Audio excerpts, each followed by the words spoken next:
But anyways, climate change is coming for your ass.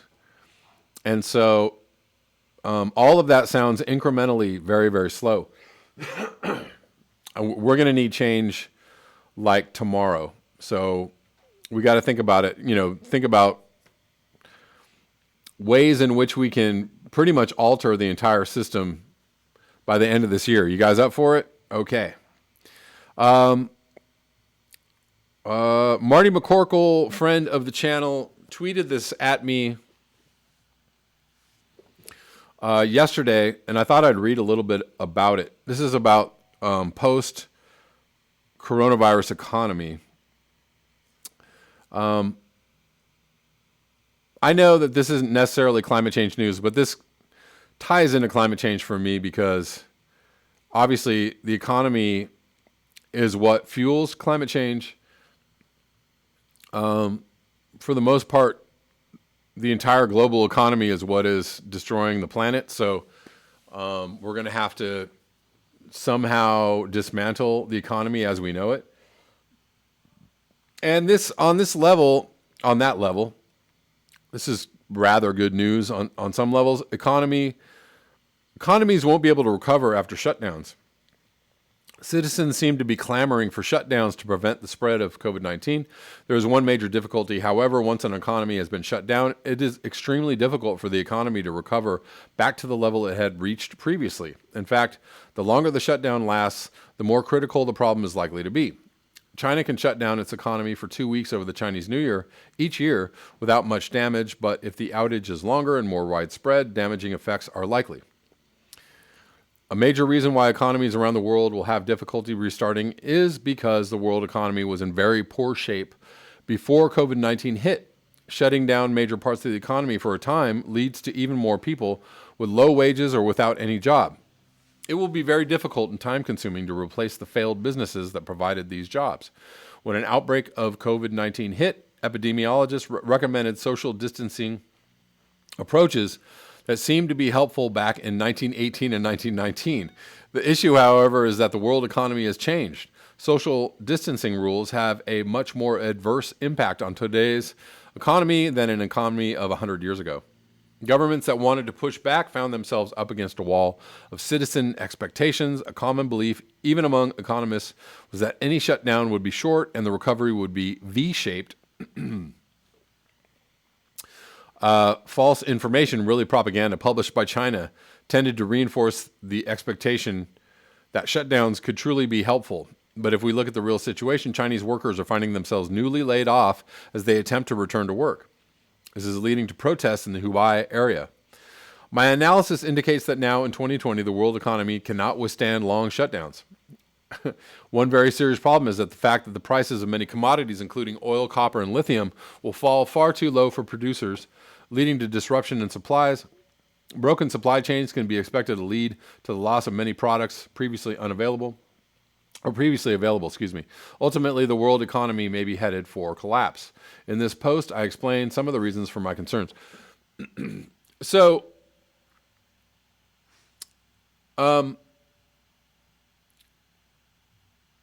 me see. I'm gonna keep going because there's interesting information in here. The world economy was approaching resource limits even before coronavirus epidemic appeared. This is not too different a situation than many earlier economies faced before they collapsed. Coronavirus pushes the world economy further towards collapse. And we could say, like Tom Slick, like the crowd in a Tom Slick cartoon, yay. Reaching resource limits is sometimes described as the population outgrew the carrying capacity of the land. Ooh, boom. So I'm going to read that sentence again because this is just something that happens in nature, and this is just fact, right? Just seen through evidence, right? Resource limits is sometimes described as the population outgrew the carrying capacity of the land, right? So what happens when that happens? The population falls. As in, people unfortunately die, but this is the basic premise of people who are concerned about population growth or overpopulation, and this is why you can't be scared of the word and can't be scared of the subject. And it's a little bit ridiculous because just because you say the word overpopulation, that it's, immediately something racist or something that's eco-fascist or whatever. No, people are just talking about a scientific, a process that happens in nature. It's just something that happens in nature. If any species goes over the carrying capacity of its environment, they die off. That's just what happens. So, and that's kind of what is happening or will happen eventually to humans on a very large scale on this planet, because we are way, way, way past the population of what the planet can sustain, given the standard of living that we expect to continue to live, right? The group of people living in an area could not grow enough food and firewood using the resources available at the time, such as arable land, energy from the sun, draft animals, and technology of the day for their expanding populations. Collapses have been studied by many researchers. The book Secular Cycles by Peter Turchin and Sergei Nefedov analyzed 8 agricultural economies that collapsed. Figure 2 is a chart I prepared based on my analysis of the economies described in that book. So here you go. Shape of the collapse. Growth 100 years. Stagflation 50 to 60 years. Crisis 20 to 50 years. Intercycle. Economies tend to grow for many years before the population becomes high enough that the carrying capacity of the land they occupy is approached. Once the carrying capacity is hit, they enter a stagflation stage, during which population and GDP growth slow. Growing debt becomes an issue, as do both wage and wealth disparity. Eventually, a crisis period is reached. The problems of the stagflation period become worse. Wage and wealth disparity, need for debt by those with inadequate income during the crisis period. Changes tend to take place during the crisis period that lead to substantial drops in GDP and population. For example, we read about some economies entering into wars during the crisis period in an attempt to gain more land and other resources. We also read about economies being attacked from outside in their weakened state. A lot of people believe that we're modeling, like a late Roman collapse period, right? Where Rome expanded and had its armies, expanding all over the planet or all over, what they could reach. And there was a lot of money involved in keeping this military, functional in far off places. And as the collapse started to kind of happen from within the Roman society or empire, and also their monetary outlay was stretched to the limits, and that created a situation where they eventually collapsed. If you're paying attention to the American empire, that's exactly what's happening with us now. We're all over the planet trying to police the planet. We have military resources and bases, all over the planet, trying to secure resources for us, or make sure that we're in place in order to secure resources. That's why we're in Africa right now, but we're not at war with anybody in Africa. But keeping that military presence all over the planet, as evidenced by a $740 billion military budget, costs a lot of money. Strangely enough, epidemics seem to occur also within collapse periods. The rising population leads to people living closer to each other, increasing the risk of transmission. People with low wages often find it increasingly difficult to eat an adequate diet. As a result, their immune systems easily succumb to new communicable diseases. Part of the collapse process is often the loss of a significant share of the population to a communicable disease. And again, we've been talking about that over the last couple of days. And not just due to economic collapse, but climate collapse is going to exacerbate that situation, is going to make not just people, but animals much more susceptible to new and mutating diseases. Excuse me. The carrying capacity of the world today is augmented by the world's energy supply. This is very, very important. This is why people bring up the concept of overpopulation. It's because this many people on the planet cannot live without fossil fuels. We are a fossil fuel energized population of the planet, right? So it takes fossil fuels to do the agriculture that it takes to keep everybody alive.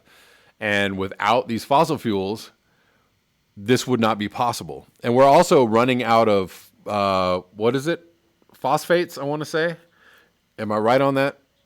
We're running out of the things that we use to make fertilizer, the natural sources of it. So we're going to run up against, am I getting the right word for that, guys? I don't know. We're going to run up against peak oil, and is it, somebody help me out, is it phosphates or nitrogen? I don't know.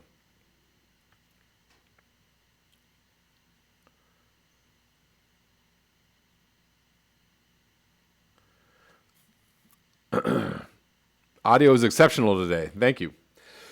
Save those settings, right? Well, these are my usual settings. Thank you, Osama.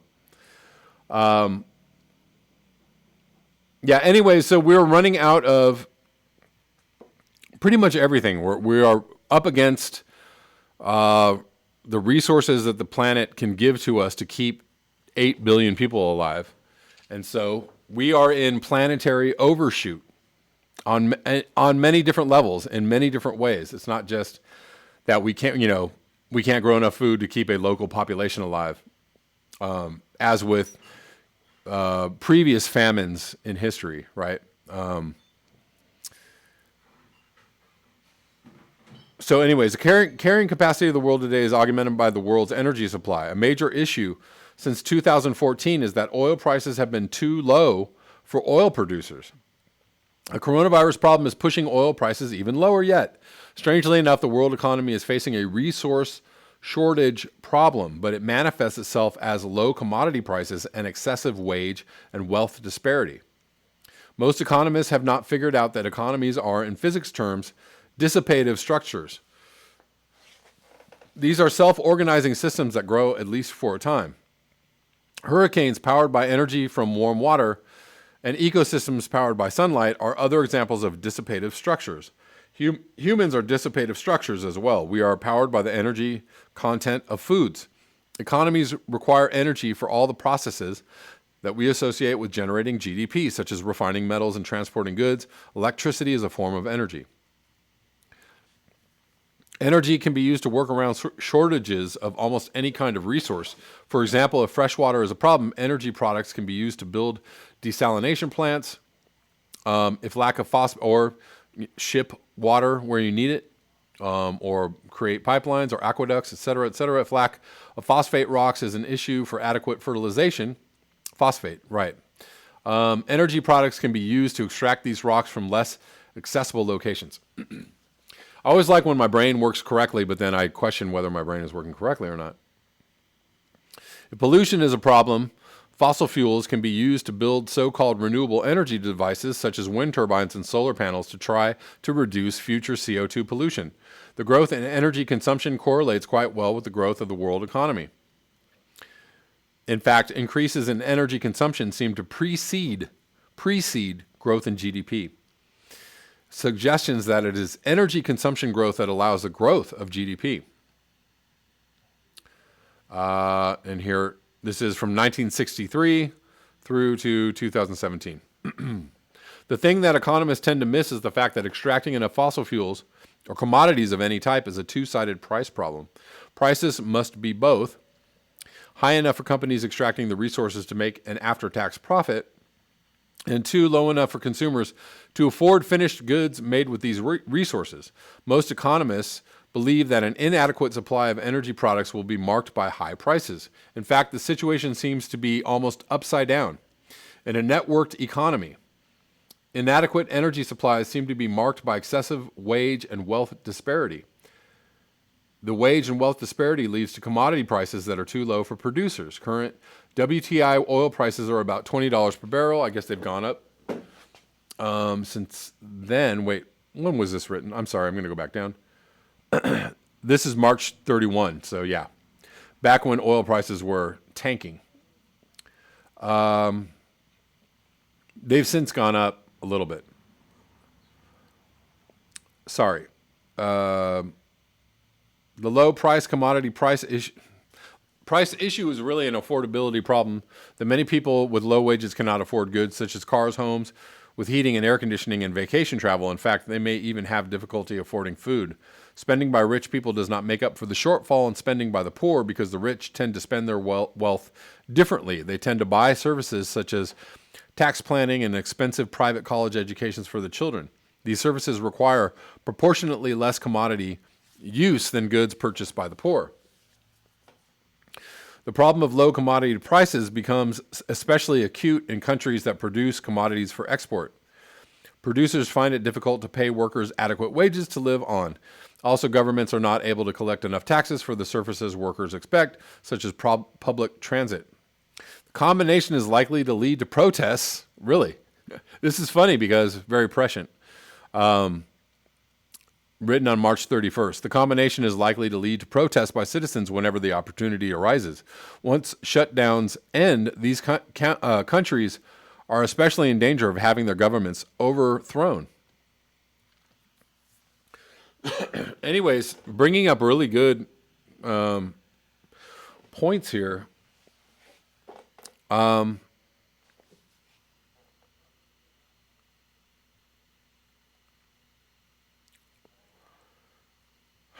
This is a really great point about the fact that, you know, the population of the globe can only exist due to fossil fuels. So if fossil fuels go away or they become scarce or too cheap to suck out of the ground or too expensive to buy, either one, then things start to crater. And fossil fuels being on a basic level a lifeline for 8 billion people on the planet, right? If you take the fossil fuels away, then suddenly we're in trouble and we're in big time overshoot. Anyways.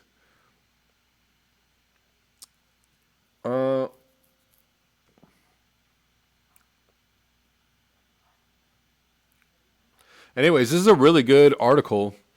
I don't think I'm going to read the whole thing. I'm just kind of picking through some of the good parts. There's a significant likelihood that COVID-19 problem is not going away, even if economies can bend the trend line with respect to new cases. Bending the trend line has to do with trying to keep hospitals and medical providers from being overwhelmed, likely to mean that herd immunity is built up slowly, making repeat outbreaks more likely.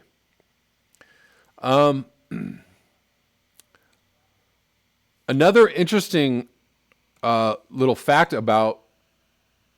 Oh, I'm sorry, you guys weren't seeing that.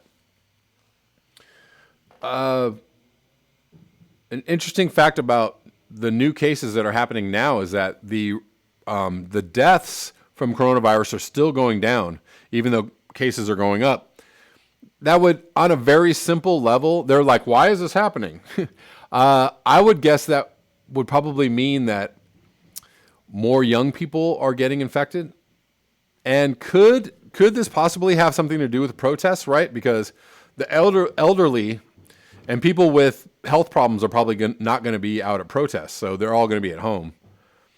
And if people are out protesting, it's usually like young, healthy people that are out protesting. Possibly is that a reason why the cases are spiking, but the death count is still going down? Just a theory, I don't know. Lots of people kind of don't think that the spike in coronavirus is tied to protests in any way because everybody's wearing a mask. I don't know. I don't know that everybody was wearing a mask. I'm not sure. Just possibly a theory. However, the cases are spiking or going up, if you will.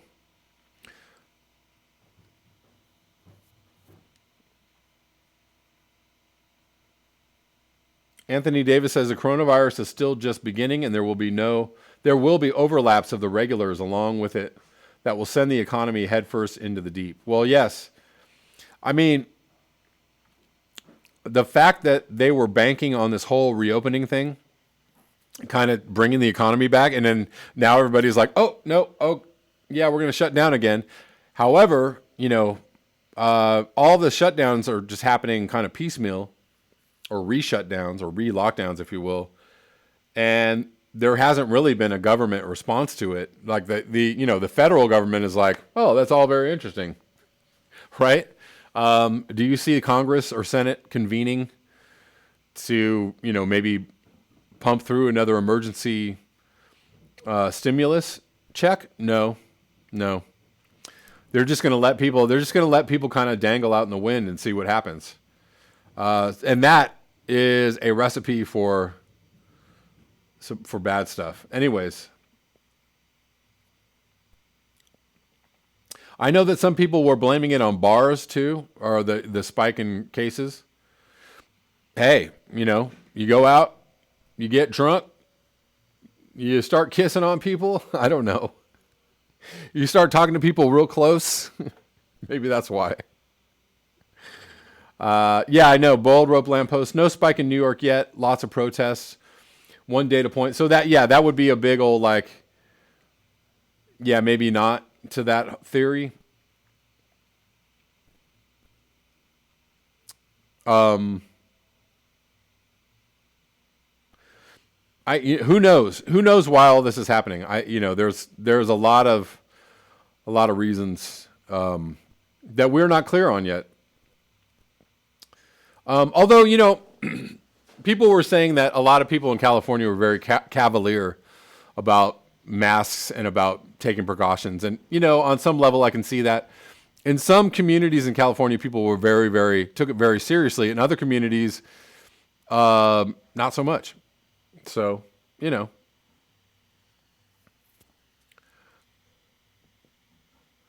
Bars, protests, rallies, tubing on rivers. Right. I mean, who knows? It's probably an amalgamation of all of those things.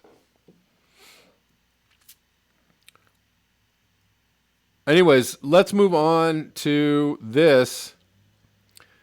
This is by Brian Kahn today. And I've read some of Brian Kahn's work before, or works, if you will. Shell is the latest oil company to do a belly flop.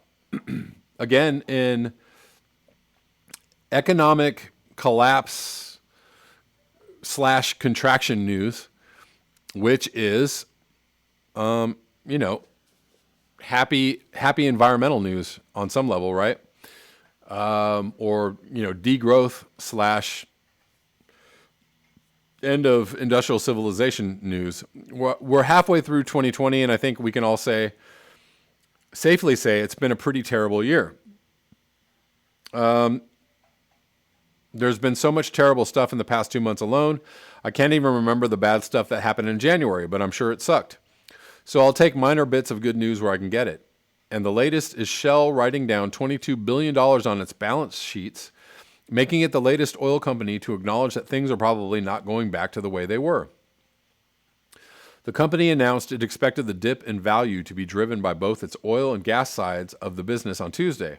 The problem for Shell and other fossil fuel companies, big and small, is that the pandemic has cratered demand.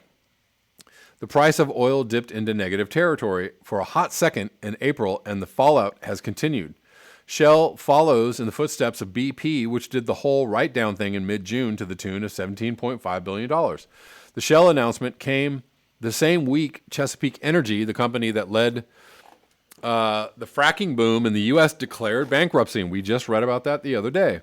After years of riding high on debt, while the coronavirus has certainly spurred the industry's freefall, there are signs that this may be the start of a permanent decline. Even before the pandemic, the fracking industry was looking at some bills coming due that it was in all likelihood going to be unable to pay. big oil stocks that have traditionally led the market had lost ground. That was underscored this week when Tesla's stock price surpassed Exxon's. Symbolic? Sure, but these are signs in the real world oil ain't coming back. Not so fast, Brian Kahn. But I mean, it's going to cling to survival with its dead, bloody zombie nails, clinging on for dear life. In May, Shell foreshadowed that what was to come when its C-suite level executives told investors the coronavirus has caused major demand destruction that we don't even know will come back. Again, Tom Slick crowd goes, yay? When the pandemic recedes, the climate crisis still looms large. Hell, it's looming large even as the pandemic rages. Digging up more oil and gas is simply not an option in the coming decade, and the world and the oil industry is increasingly waking up to that. Watching the oil industry's rapid decline is a marvel to behold after decades of climate activist pressure did almost nothing to budget. Right. And, look at that 17% drop in emissions, that nobody actually got done by any kind of political activism whatsoever. But anyways, thanks, pandemic. While it's good news in the sense that it edges the world closer to keeping the climate habitable, it's bad news for oil and gas workers. Shell and BP are among oil companies trying to become energy companies. Hardy har. What exactly the shape of an energy company looks like remains to be seen, though it's worth noting oil companies' climate plans are of questionable repute at best. The one thing that is clear, people will lose their jobs. I was just saying this the other day. If you are in the oil industry, you should be making plans to get out. Because you're on the chopping block, either tomorrow or next week. Shell has been offering voluntary buyouts. BP also announced it was laying off 10,000 workers. While the company was nice enough to give them laptops, thank you BP, that laptop is not a job, nor is it a long-term solution. Letting capitalism do its thing is a surefire way to screw workers. See coal, cars, history. Governments need to stop trying to bring oil back by funding a dirty recovery and come up with a plan to help fossil fuel workers transition to the economy to be. You're going to teach them to farm organically and live in a transition community, because that would be the best way. Or learn to code, whatever you like. Shell is only the latest oil company to flail, but it certainly won't be the last. Hope you enjoyed that little tidbit from Brian Kahn.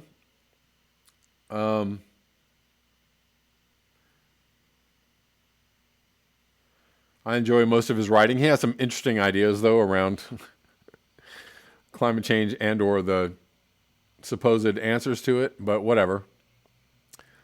Don't we all? Well, it seems like Denmark has some interesting answers to climate change or the future, and I'm going to wrap up the video with this. Guys, remember to like the video, and if you can, subscribe if you're brand new to the channel. I would appreciate it. Hey, Sandy, how you doing? Oh, guys, remember on Sunday night, I'm going to be I'll be joining Sandy and Jennifer on Environmental Coffee House on Sunday night. I forget the time exactly. Sandy, if you could let them know. And I should be joining Natural Progressive next week, although I don't know what time yet. Libertarians still love to learn to code. Exactly. Of course, Tor Wotendahl says they are going to bail out big oil. Of course they are. Of course they are.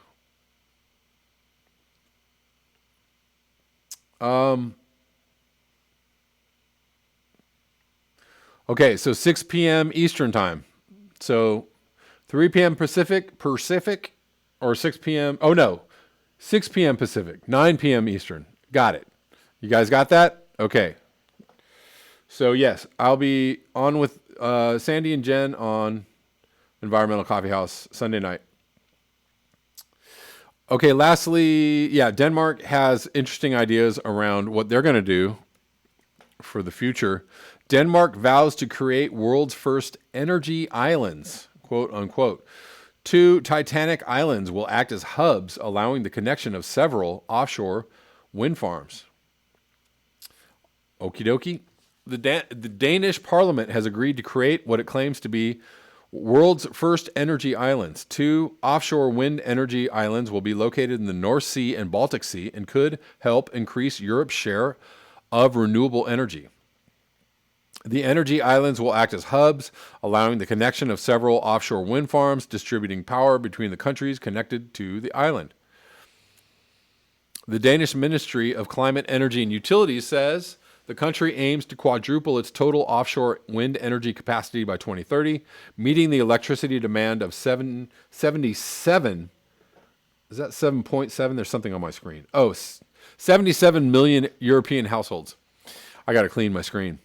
The new landmark climate agreement, which has been agreed to by the political parties, will provide investments in the development of carbon capture technology and green hydrogen. Y'all ever heard of some green hydrogen? I hope it's green.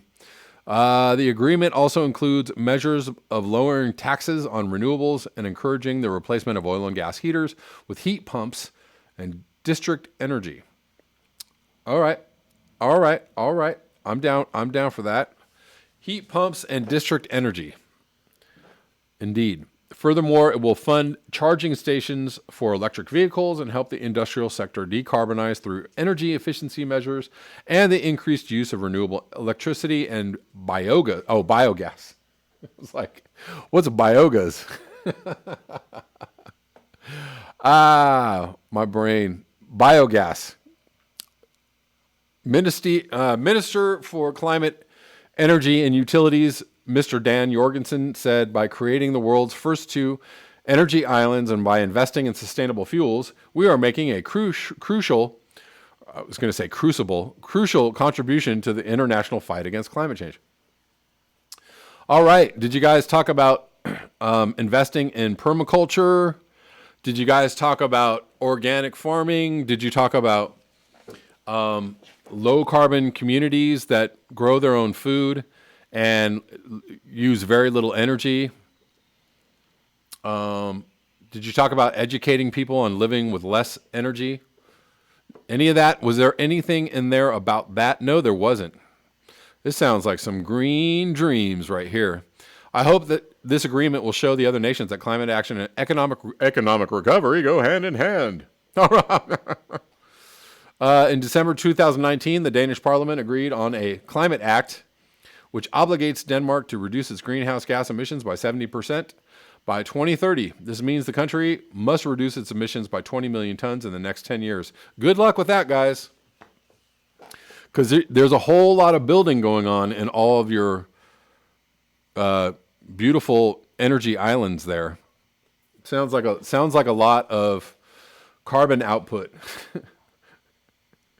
Biogas, yes, or biogas, aka wood and livestock burning. You ever hear of those biogas? Yes. Yes, Osama. Biogas are biodegradable togas. And I'm going to get me one today. I'm going to buy one on Amazon. It's biodegradable. The green blue dream. Yes. The new green dream. The new green deal. The green super dreamy green deal. Hey guys, please remember to like, share, and subscribe. You can also support the channel at the links below. PayPal, Square, and Patreon. Also, all of my live streams are available for listening on Patreon if you happen to miss them during the day. So you can sign up for my Patreon for as little as $1. If you want to go check out the live streams, they are all there. Thanks a lot.